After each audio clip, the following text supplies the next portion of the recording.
Hello, readers. Today, I'm thrilled to bring you an exciting conversation with USA Today bestselling author Amalie Jahn.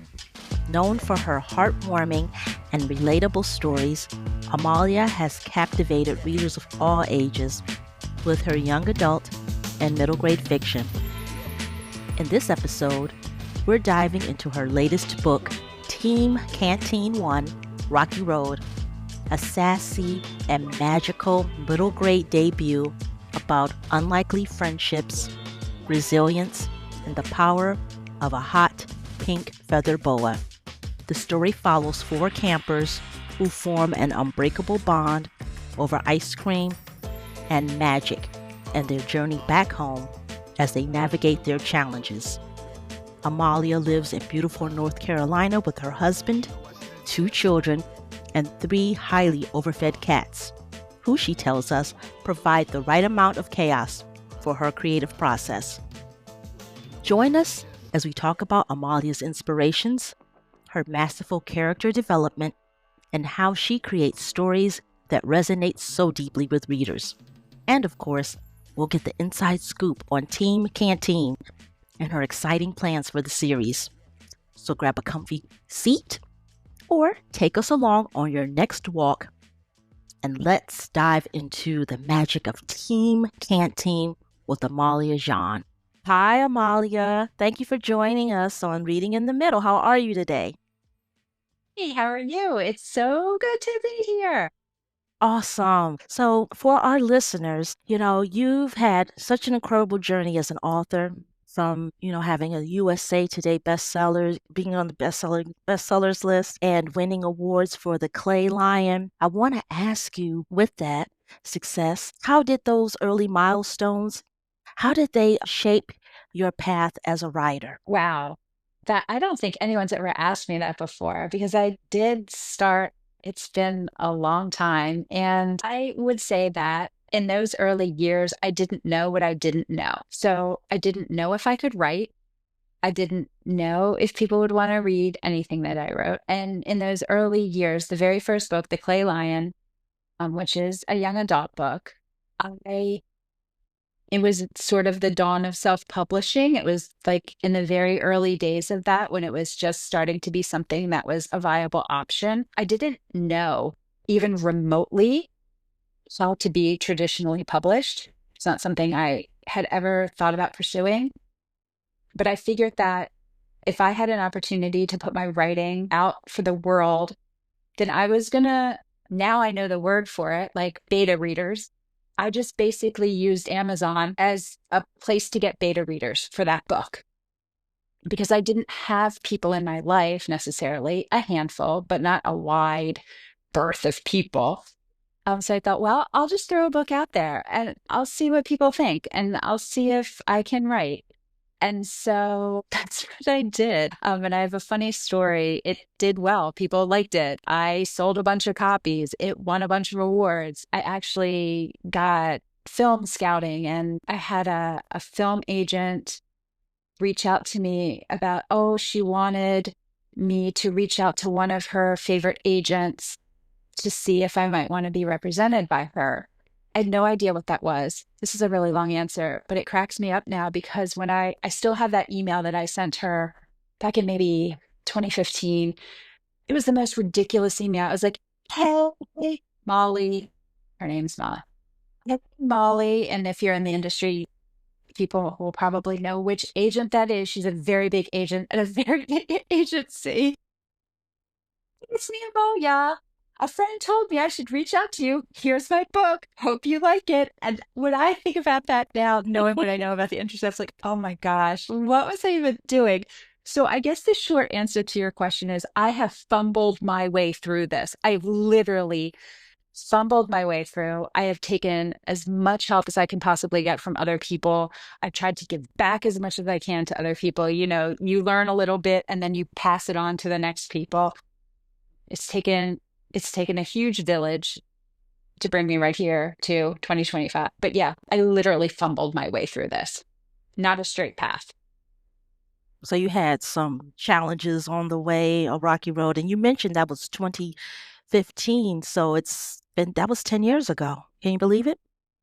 Yeah, the Clay Line actually came out in 2013, and I actually wrote it in like 2011, 2012. So it's been a lot of years. I've been just plugging away. Awesome. And we're happy because, you've been known for uh, young adult fiction, but now you have Team Canteen. That's first Yes. series in Rocky Road, and it marks your middle grade debut. What inspired you to write for this audience? So the last few YA books that I wrote, Phoebe Unfired and A Walk Between Raindrops, a lot of the feedback I got from them was that I have a younger voice that inside of me, that my voice and the topics that I was sort of broaching, I could really be suited for middle grade. And my agent sort of that little drops of encouragement my way, like, what do you think about? Don't you think maybe? What if you? And so we sort of brainstormed, and I had always loved Sisterhood of the Traveling Pants. And I grew up on the Babysitters Club. You probably did too. I think we're around the same Yes, age. yes. And I thought, well, what if I wrote a middle grade Sisterhood of the Traveling Pants, Babysitters Club kind of mashup that really tackles the sorts of things that middle grade kids are dealing with in our world here today. And that's how Team Canteen was born. Your stories, they're praised for having relatable characters and masterful development. How do you approach writing characters that resonate so deeply with readers of all ages? All of my stories start with character. All of my stories are character driven. The plot is sort of secondary to me. What I focus on when I'm writing is how do I get my character from where they start on page one to where I want them to be at the end of the book? What kind of growth, what kind of journey do I want to take them on? What do I want them to learn about themselves, about the world around them? And so character is just so much the heart of what I do. And then sort of I wrapped the plot around that as opposed to the other way around, which, you know, I love nothing more than a really good whodunit or a murder mystery or where it's very plot driven. But I struggle to write those kind of books because I'm so intrinsically drawn to telling the character's story as opposed to the plot driven story. So I think that's probably the reason why. I love that because with on Team Canteen, there's this magic of the pink feather boa, and it's such a quirky and memorable detail. What inspired its role in the story, and do you think its magic? Do you think its magic is real, or is it more symbolic? That's a great question. So the reason the hot pink feather boa is sort of the traveling pants of my book. I thought, with that book, the jeans that fit everyone perfectly in that series, they're jeans. Everybody wears jeans. There's nothing sort of stand out about a pair of jeans. If to wear a hot pink feather boa out in the world takes a certain amount of bravery, courage, especially when you're 12, 13 years old. And the most important thing for you to do at that age is fit in with everyone else and just blend into the background. And wearing a hot pink feather boa, you are never going to blend into the background. People are going to notice that you're wearing that thing. And so I wanted this magical entity that gave them the power to do the things that they wanted to do. You'd have to be a little brave to put it on and wear it around. And so I wanted to give the characters that agency and get them to that point. For a little while in the book, they just sort of stuff it in a backpack. And, it takes time to be able to find the courage to wear it out loud. And I think that's a metaphor for being yourself out loud and just feeling brave. And just, even if you're a little bright or a little quirky or a little too much, just go ahead and be that out loud. Is the magic real? Is it just the power of their friendship? I don't know. I think that's up for to every reader to decide, whether it's magic or not. So it's sort of ambiguous. I know in my head, but Hmm. I want people to be able to decide for themselves. Excellent. I agree. You have some wonderful characters in your book, and I want to know, like, how does the Pink Boa, how does it help Tasha, Raylene, Claire, and Billy face their challenges? And also, what does it reveal about their friendships? So for each one of them, so like starting with Tasha, she's got this unique family situation where she's adopted with her two fathers, and then a biological cousin comes into the family, and she's sort of grappling with what family means. And there's Mortimer the dog, and she's always wanted a dog, but not this dog. And so she's really grappling with how to be a part of this new family and how to accept her new role. And the boa is a really good, it brings her and Jillian together. It gives them something to believe in together. Billy is living in a super masculine family, which he doesn't fit into, but still keeps trying to please everyone. Um, and he wants to have the courage to be who he is and say out loud the things that he wants to be to these people that he doesn't want to disappoint.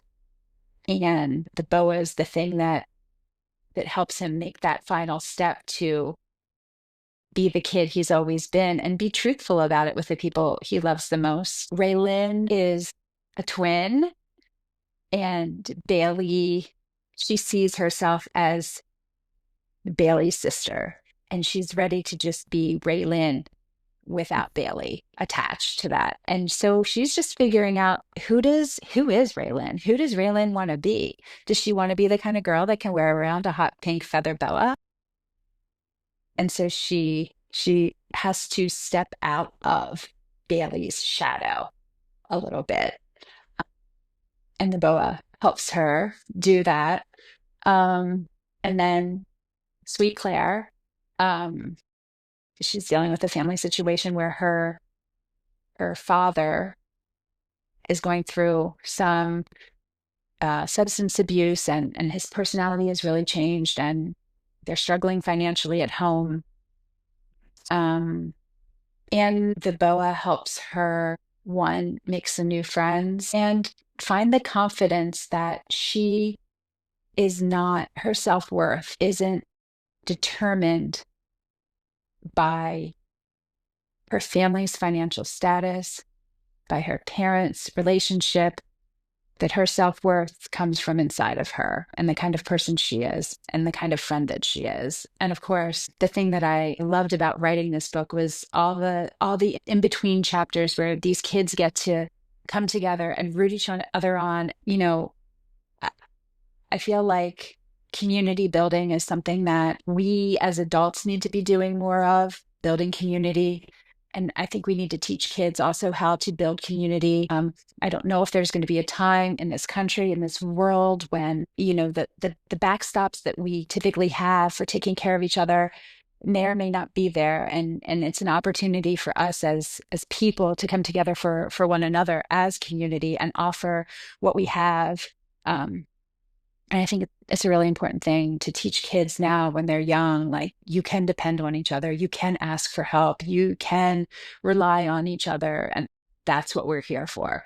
So that's sort of, I guess that's the answer to your question. No, that's the answer. You said that wonderfully. I have to mention that a Team Canteen does remind me of those friendship bonds, like in the Babysitters Club, like in Sisters Trap Yeah. Pants. It's that friendship, that bond that when you start middle school, you know, those friendships are so important, especially, just starting off and gaining a part of yourself that you don't even know yet who you are, right? You're trying to figure that out. Right. And you have so Right. many dynamics coming at you, family and friends, when you're just trying to figure out who you are as a person. So I love that your book tackles that, and it really is a book that's very kind, and it speaks to those young people that are trying to find their voice. And so, when you were writing the book, I wanted to know, like, was there one character whose journey was particularly rewarding or challenging to write? Um, I mean, there's a little bit of me in each one of those characters. There's a little bit of me, sometimes a lot of me in every character I've ever written. And for these four kids, I wanted them to be vulnerable and also a little bit quiet and in the margins, and the kids that a lot of times sort of get lost in the shuffle of things, and to recognize that those kids that are in the background, they have big lives too. And I think all of them had something that I was able to really tap into. Raylin and her dynamic with her sister. I have a sister. We're not twins. We're almost 5 years apart in age, but there's a dynamic between sisters that I feel like I wrote a whole book about sisters. I'm so drawn to the dynamic and the kind of push and pull that I think a lot of times happens in sister relationships. And so I was able to really pull from that, and that relationship of love and hate coexisting in the same space. For Claire, being able to I grew up, we had food and clothes and a roof, but we lived on my dad's teacher's salary. Things got very, very tight in the summertime.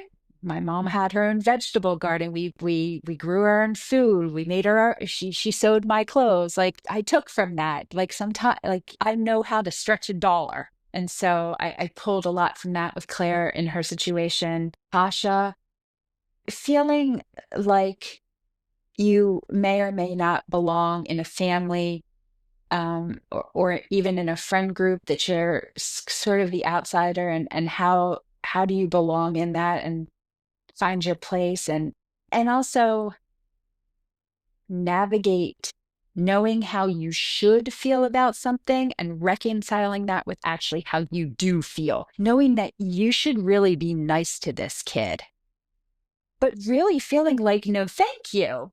And I think tapping into that sense of like knowing what's right, but gosh, it's hard sometimes. And Billy, I just let him be my inner theater kid. I spent all of middle school and high school in the show choir, musical theater. Like, that's what I did. And so I just let him be. If I had been any good at it, I let him be who I would have been if that was an opportunity. So yeah, there's a little bit of all me. I mean, there were struggles with all of them in bits and pieces, but for the most part, I was able to pull so much from my own experience that it was pretty smooth sailing with the four of them, because I don't try to stray too much from what I inherently know inside of myself. Like, if I can't pull it from myself, I probably shouldn't be writing about it anyway. That's how I feel. Yeah. Well, you have the setting is Camp Happy Hollow. Summer camp is like the perfect setting, to kick off the series.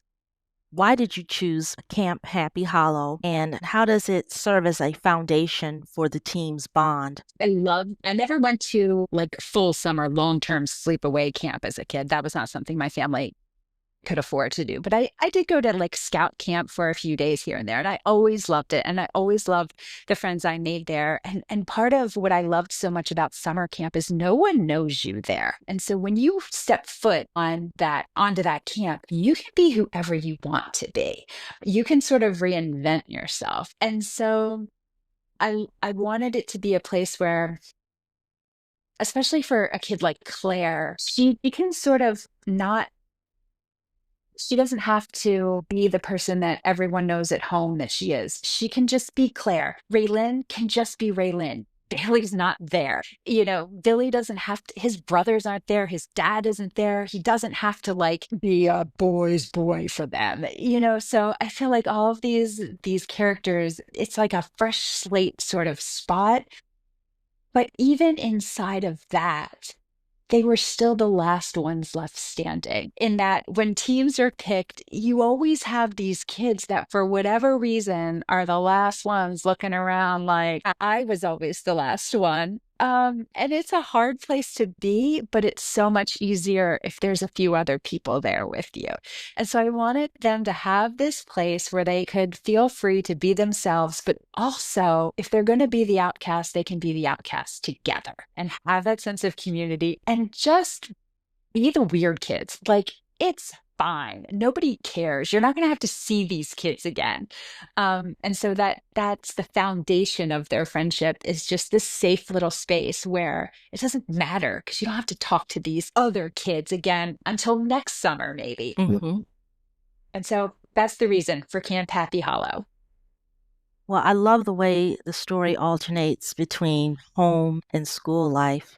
You were able to really balance that while keeping the magic of the story with the boa and the friendships center. The book, it emphasizes the power of friendships and resilience.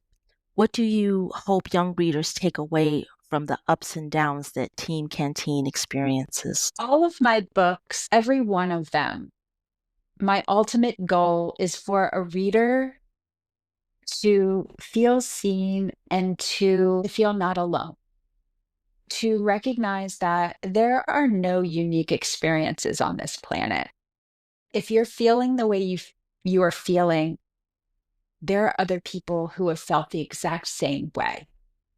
There's no uniqueness as much as we think there is. So that if you're going through something and you don't know if you're going to be able to get through, you can have the confidence to know that other people have experienced this and they have gotten through.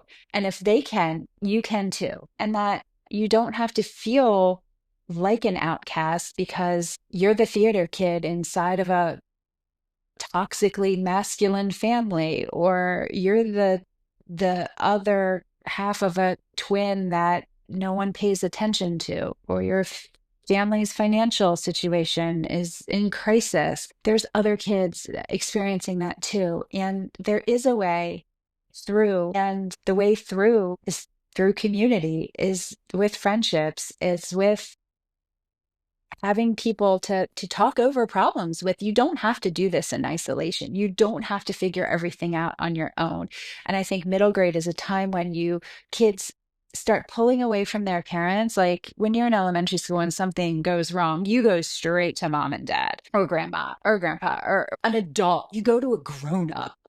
But in middle school, you stop really trusting the grown-ups because they're all a little sus, and you start relying on your peers. And I think finding a group of peers who you can trust with the deepest, truest things, I think that's the key to everything. It's what's gotten me through my adult life. I have a handful of people in my life that are people that I would throw myself in front of a bus for. And you don't need 1,000 of them. You just need 2 or 3. And I think that's the takeaway. Just and people, they might not show up where you expect them to. And you might have to look for them a little bit. And sometimes they fall in your lap, like with Claire and Sam.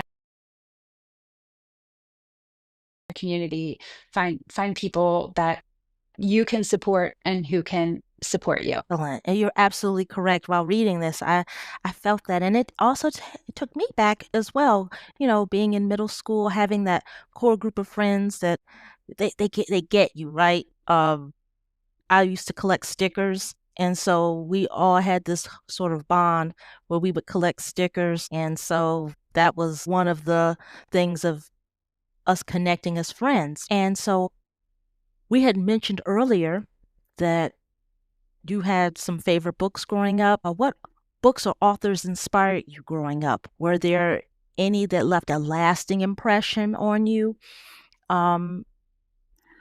for like Well, today? the book I remember vividly in sixth grade for a class in reading class. I wasn't a big reader in elementary school because I'm a slow reader and a slow writer. And we read Bridge to Terabithia in that class, and that was the first book that I cried, sobbed, and I remember I have a core memory of thinking to myself, "Words did this. Words did this. These aren't real people. And this is just a story of these are just words on a page, but my heart hurts. Like I'm feeling real emotions and the power of that to my 11-year-old self, understanding for the first time the power of the written word and the power of storytelling. I caught the bug after that. I just wanted more. I wanted to feel all the things. Give me all the books and let me feel all the things. I read a book. It's actually right here. Hold on. Okay, this is the most obscure book you're ever going to see. Okay, this is The Life and Death of Sarah Elizabeth Harwood. You'll see on the back that I got it. It's an old library book that I checked out. I checked out in 1983, September 10th, 1983. I never gave it back. I kept it because I loved this book so much. And it's not in print anymore. I can't even find it. Green Willow Books, $6.95. It's about a girl who contemplates her own life and death. And it was a book that it's still to this day, I probably have read it a dozen times as a child and as an adult, and just questioning your own, what are you even doing? And why are you even alive? What are you even doing here? And asking yourself those big questions. And so, yeah, I don't think you're the first. You're the first for The Life and Death of Sarah Elizabeth Harwood. I love Yeah. that. Yeah. And I I still have it love and I it. kept it. It's a library And book. it's a library book that I stole. I'm not advocating for theft, but I was It wasn't eight, intentional. It wasn't intentional. Let's wasn't say it? that. It wasn't intentional. Okay. Okay. We'll go with that. And I have moved in my adult life. I've probably lived in probably 10 or 12 different places growing.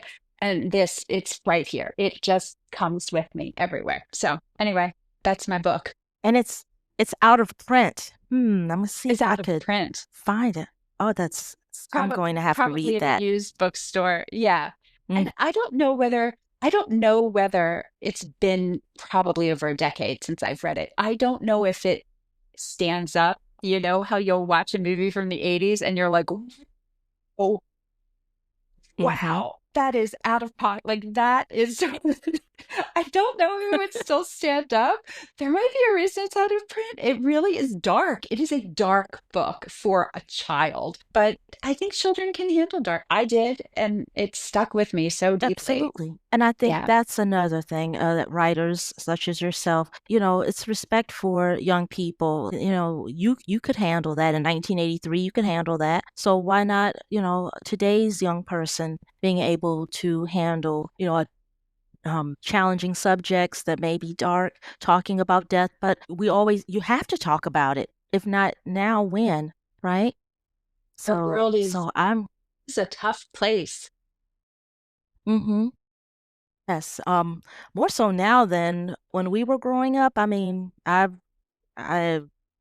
had stars in my eyes back then. I knew things were happening and going on, but it's totally different than growing up in the 80s. Yeah, So I very much so. I'm going to add that to a reading list. Although it's out of print, I'm still curious. And you may not want to read that book because what if you're disappointed reading it as,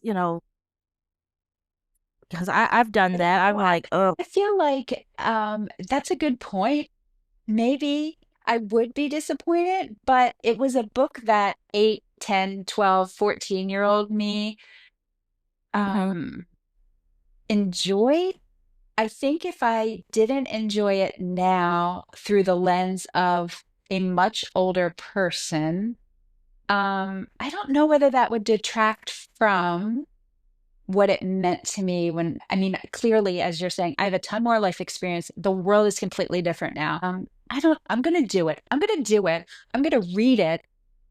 And then I'm going to get back to you and I'll see if it holds up. Please let me know. I'm curious because there's some books and television shows that I thoroughly liked and loved when I was growing up, and then I would watch them through the lens of a 50 something year old, and I'm like, I can't believe I was loved Hmm. this. Hmm. But that was, Hmm. that was, it's totally different. But if you grew up reading that book, you still have, there's still a place in your heart Yeah. for it. I think it'll never go Yeah. away, right? Yeah. I, Yes. I want to ask you, if Team Canteen had a soundtrack or a playlist, what songs would be on it? Ooh, wow. So, wow, I have, You when should I think wrote about Clay creating a Lion, playlist. I, when I wrote the Clay Lion, that book, that manuscript, it had a playlist all the way through in my head. I have to write in complete silence. I cannot have any music on, no people talking around me. It's really honestly annoying because trying to find peace and quiet in my life is absolutely impossible. A playlist. Don't, don't know. Maybe like early 2000s pop and hip hop? I'm not sure. These kids are sort of, that's a good question. A question that I don't have a good answer for because I feel pretty disconnected from the songs that it should be based on the age of the kids that are reading it now and the music that they listen to now. I mean, there's probably some Chapel Roan in there, right? There's probably Mm-hmm. some like I'm totally showing my age right Taylor now. Swift. That's okay. Cringe, Taylor's. cringe. Yeah, yeah, absolutely. But like pop Taylor Swift as opposed to like Evermore Taylor Swift. I think it's more of a vibe, maybe. That's sort of an answer. That's the best I can give you. That was terrible. I No, that's apologize. wonderful. No, no, don't apologize. I was curious because if it were me, I would have like a lot of, and I'm showing my age, a lot of 80s, 90s music. And I know Yeah. that there's some young people that gravitate. I mean, vinyl is coming back, right? I never thought I would Huh? see that. Yep. I'm like, vinyl? What? There's a reason we got rid Personally, of for me. that. Yes, yes, yes, yes. Holding the album like this and not wanting to get fingerprints on it. And yeah, yeah, Right. it just makes me cringe. So I'm not going back to that. But young people are into having a record player and records. I'm like, okay, okay, Yeah. that's great. So a playlist would be something that would be wonderful for each character. So think about that. Okay, I'm going to. Maybe I'll put my kids in charge of that. Like, go make a Ooh. playlist for each character based on, because both of my Mm-hmm. children, I forced them when they were children, we would do like a full Michael Jackson week in the car. Like all the Michael Jackson, you're going to know when Thriller comes on, you're going to know what this song is. You're going to know when this Beatles song comes on. This is the Beatles. So I did like a whole thing with them when they were children. So hopefully, like maybe they could pull some stuff together. I don't know. We'll see. Well, that would be nice, and then I could share that with our listeners too. That would be awesome. Perfect. I'll put them on it. So yeah, please. I would be the first one to add that to my list of many things, but that would be number one. So, could you give us, since Team Canteen is the first in the series and we know that it won't be the last, can you give us a sneak peek on what's next for Tasha, Raylene, Claire, and Yeah. Billy? Yeah. So book two picks up literally in the next 5 minutes from the end of the book. We are back at Camp Happy Hollow. Team Canteen is reunited again after, an entire school year of being apart. And they are so excited to be together again and just relive the summer before. And unfortunately, Camp Happy Hollow has a new camp director. And they have decided this year that instead of the kids being able to pick their own groups, they are going to pick their groups for them. Uh, And Team Canteen ends up split up. into 4 different groups. Of course. Into Of 4 course. different cabins, 4 different groups, and they are separated at Camp Happy Hollow. So now they have to, sorry, but in true Team Canteen fashion, they find a way to not only stay connected, but they also find a way to bring some other people into the fold because, as it turns out, Team Canteen isn't a specific group of people so much as a specific type of person. And that you can be a part of Team Canteen. It's a family. And there's more than just 4. So I had a lot of fun having the kids have to figure out how they're going to maintain this friendship. And also, they're alone again. And you can't just stay alone. You have to branch out a little bit. So they're out of their comfort zone. They're forced to branch out, and Team Canteen gets just a little bit bigger. I love that. It's not an exclusive club, right? There's no velvet rope. Right. So everyone can be a part of that. That's the part of the kindness aspect of it too, right? Right. I love that. Oh my goodness. This has been such a wonderful conversation. And I want to thank you so much for sharing your process, talking about your characters and your new debut book. I hope 2025 will be amazing for you. And I just want to thank you again so much for giving our readers a little taste of your book. And thank you again. Thank you so much for having me. Thank you for taking the time to be with Team Canteen, to read their story, and for letting your platform be a place where other people can learn about my kids. So thank you so much, and Happy New Year to you. I wish you the best, and please don't be a stranger. I look forward to supporting you in the future. Thank you. That wraps up episode 8 of Reading in the Middle. Thank you so much for tuning in today's episode. I hope you enjoy this deep dive into the world of Team Canteen, 1, Rocky Road, and the incredible mind of Amalie Jahn. From the magic of a hot pink boa to the heartfelt challenges of middle school life, this book is a true celebration of friendship, resilience, and finding your unique place in the world.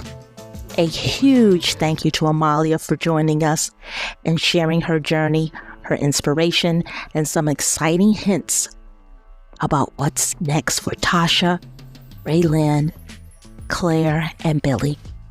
If you haven't picked up Rocky Road yet, do yourself a favor and pick it up and add it to your reading list. It's a treat you won't want to miss. If you've loved today's episode, don't forget to subscribe to Reading in the Middle on your favorite podcast platform and leave us a review. Your support helps us bring more amazing stories and authors straight to your ears. Have any thoughts, questions, or just want to say hi? Connect with me on social media or email me at hello@readinginthemiddle.blog. I'd love to hear from you, and I'd really want to know your thoughts about this episode and what books you're loving right now. Until next time, keep reading, keep dreaming, and remember, every great adventure starts with turning the page. See you soon on Reading in the Middle. Bye.